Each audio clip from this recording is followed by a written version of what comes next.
Vanakkam, Namaste, and blessings to everyone. This is Dr. Bhairavi Balasubramanian, PhD, the Sky Priestess. So, we had the solar eclipse in Capricorn yesterday, and we're actually having more alignments today. And in some sense, it's odd. As a Capricorn, I've been working on this. I've been working towards the kind of energy, attitude, frequency attunement that the solar eclipse needed me to find, because that eclipse was trined Uranus. It's all about setting seeds that are in alignment with the higher gates of consciousness. And I've been speaking about it here and in the Tier 23 membership platform, and it's just been great in the sense that the energy of the eclipse day, was exactly what I'd been working through, and so there were no major fireworks, which was fine. And I suppose that's a very Capricornian approach to the energy. You work at it, you take your time getting there, and once you're there, you just kind of go, cool, I'm going to sit here for a while before going and doing something else. And that was my experience of it. And I'm sure other people have had that experience, and others would be having major fireworks, because really there's no generalizing it. Everyone's got a different position of Capricorn in their charts, and everyone's on a different journey with it. No judgment, no generalization. But truthfully speaking, I was thinking of writing a piece, doing some work on it yesterday, but I couldn't. I felt like I needed to wait a day, and so I did. So today, looking at the alignments that are still very much the sky, yes, the big star was of course the fact that the new moon/solar eclipse at 4 degrees Capricorn was trined Uranus at 2 degrees Taurus. That, of course, makes us want to set seeds that are aligned with higher evolutionary forces that honor the earth that we live on. And that's fine.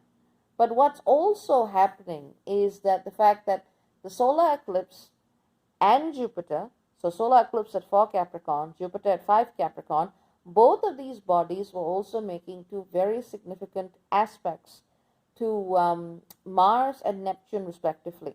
So the solar eclipse and Jupiter both make a Novile aspect to Mars, whereas they make a Quintile aspect to Neptune in the sky.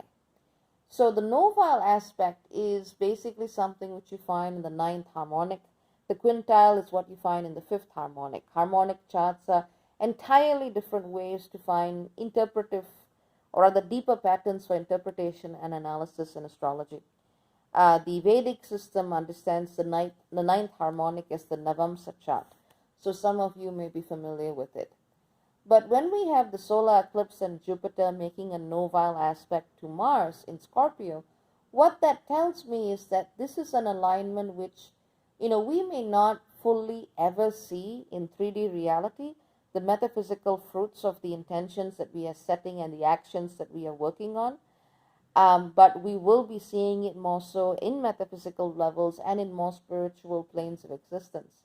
So in some sense, what we do with this eclipse is, paradoxically, it's actually less about what we are doing here on the 3D and more about how we are manifesting 3D from a subtler plane of existence.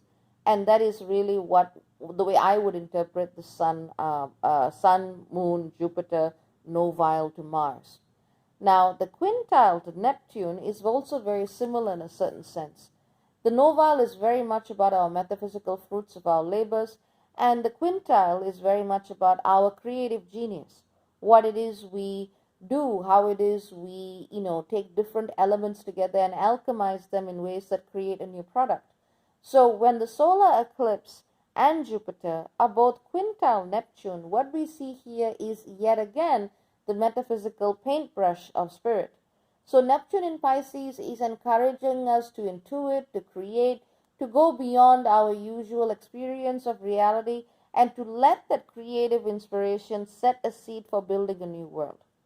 And that's what this particular Capricorn eclipse is about.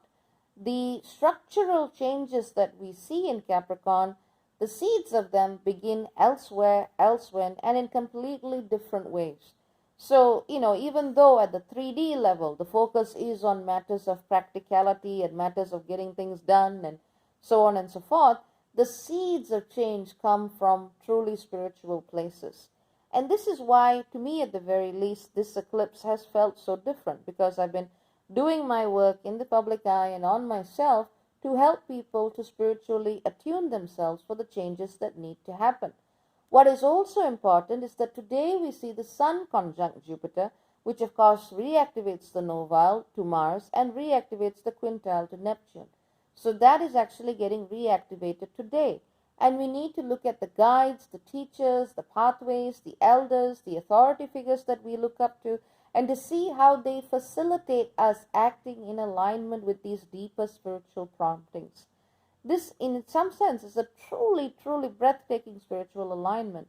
And it is the burden, or rather I should say the onus, is on us to make the most of it, because it's not going to be handed to us on a silver platter.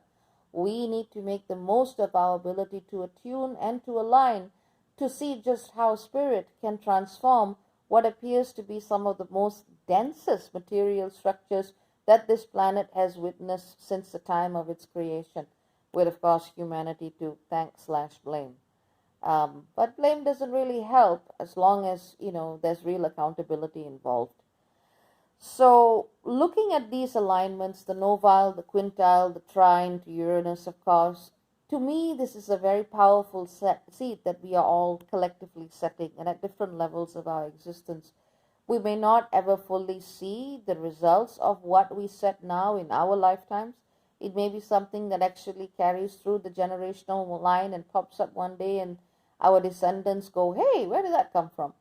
Whatever you're doing now can truly, truly benefit the future. So do not underestimate the power of your intentions, your actions, the small words, the thoughts, the whispers that you come up with, that you seek to do. Remember that we live, as my brother likes to remind me, we live in a quantum reality where even small changes can lead to very, very large consequences. Remember to stay the path of truth and compassion. Remember that power does not come by oppressing others, but by finding it within ourselves.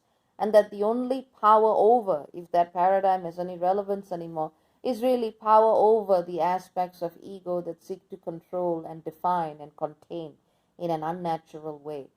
If we were to look at subtle energetic dynamics that are also going on today, it is wise to look at who or what is trying to hook your energy into their own plans or their own agendas or their own platforms.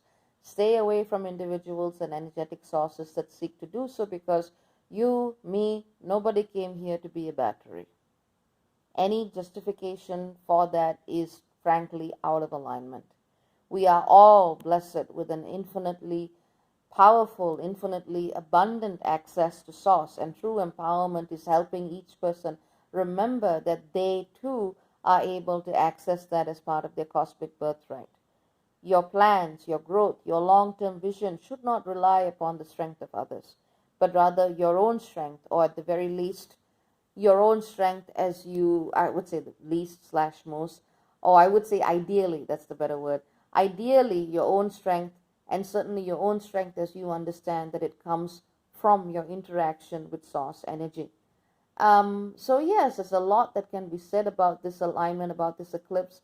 It's really not what it looks like on the surface. In fact, today we also see Mercury conjunct the galactic center. It's a profound alignment that echoes what we've been working on diligently. November 19th, November 23rd, December 19th. There have been multiple activations of the galactic center, and today is no exception to that. A very good time to look at your guides, to look at your teachers and the pathways that you take to help navigate your larger path of truth and just how you wish to walk it. So really, this is a world-changing alignment, but not in the way that we think, not in the way that we expect. Set your intention, send your energy to the right places, do so from your own strength and the strength that you draw from the cosmos itself. And you will actually find yourself creating a legacy in your own way that is worth inheriting. Take care, very many blessings, lots and lots and lots of love to all, and cha-cha for now. Bye-bye.